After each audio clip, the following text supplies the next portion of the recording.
السلام علیکم ورحمۃ اللہ وبرکاتہ۔ معزز ناظرین، اہل حق جماعت کے متفق علیہ عقیدوں میں سے ایک عقیدہ اللہ والوں کی کرامتوں کو حق ماننا اور ان کو تسلیم کرنا ہے۔ کرامت کسے کہتے ہیں؟ اللہ کے ولی کو کوئی ایسی بات معلوم ہو جائے یا پھر کوئی ایسی جانکاری حاصل ہو جائے جو عام انسانوں کو نہیں ہوا کرتی، یا پھر اللہ والوں سے کوئی ایسا کام صادر ہو جائے جسے عام انسان نہیں کر سکتے، اس کو کرامت کہا جاتا ہے۔ اللہ رب العزت اس کرامت کے ذریعے یا تو اس ولی کی دین پر ثابت قدمی کو بتلانا چاہتے ہیں، یا پھر اس ولی کی مدد کرنا چاہتے ہیں، یا پھر اس کرامت کے ذریعے دین کی مدد کرنا چاہتے ہیں۔ اللہ رب العزت کی جانب سے یہ کرامت نصیب ہوا کرتی ہے۔ اگر کوئی ولی کوشش کر کے محنت کر کے اس کرامت کو حاصل کرنا چاہے تو نہیں کر سکتا، کیونکہ یہ اللہ کی دین ہے، یہ من جانب اللہ ہوا کرتی ہے۔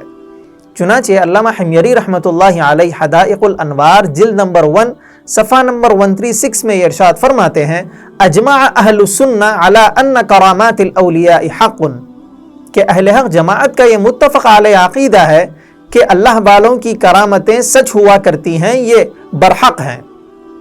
معزز ناظرین، احادیث اور تاریخ کی کتابوں میں کرامات کے تعلق سے کئی سارے واقعات منقول ہیں۔ چنانچہ حضرت مریم علیہ السلام کا تذکرہ قرآن مجید میں آتا ہے کہ آپ کو براہ راست اللہ رب العزت کی جانب سے روزی ملا کرتی تھی، آپ کو میوے وغیرہ دیے جایا کرتے تھے۔ اسی طرح ایک مرتبہ حضرت مریم علیہ السلام نے کھجور کے درخت کے تنے کو ہلایا تو اس درخت سے پکے کھجوریں نیچے گرنے لگے۔ اس واقعے سے ہمیں پتہ چلتا ہے کہ یہ کرامت ہے۔ اسی طرح حضرت سلیمان علیہ السلام کے زمانے میں ایک واقعہ پیش آتا ہے کہ آپ کے جو وزیر تھے آصف بن برخیا، ان کی ایک حیرت انگیز کرامت ہے کہ انہوں نے پلک جھپکنے سے پہلے بلقیس کا جو تخت تھا وہ حضرت سلیمان علیہ السلام کے دربار میں لا کر پیش کر دیا تھا۔ اگر صحابہ کے زمانے کو ہم دیکھیں تو حضرت ابو بکر صدیق رضی اللہ تعالی عنہ کو اللہ رب العزت نے یہ پہلے ہی اطلاع دے دی تھی کہ جو ان کی اہلیہ تھیں وہ حاملہ تھیں۔ اللہ رب العزت نے پہلے ہی بتلا دیا تھا کہ ان کے جو پیٹ میں اولاد ہے وہ مادہ ہے، یعنی کہ ان کو بیٹی ہونے والی ہے۔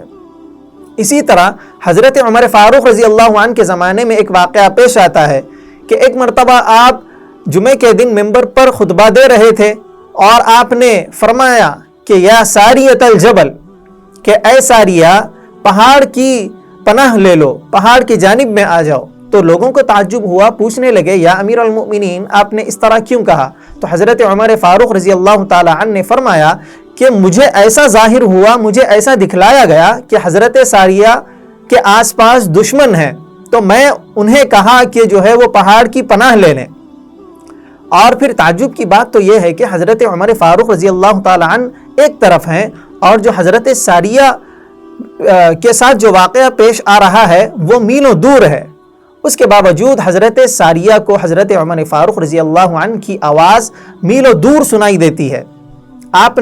حضرت ساریہ ایک دم آواز سنتے ہی پہاڑ کی پناہ لے لیتے ہیں اور دشمنوں سے بچ جاتے ہیں۔ اس واقعے سے معلوم ہوتا ہے کہ کرامت حق ہوا کرتی ہے، سچ ہوا کرتی ہے۔ اللہ رب العزت ہم تمام کو اللہ والوں سے صحیح معنی میں عقیدت مندی رکھنے کی توفیق عطا فرمائے اور ان کے نقش قدم پر چلنے کی توفیق عطا فرمائے۔ آمین یا رب العالمین۔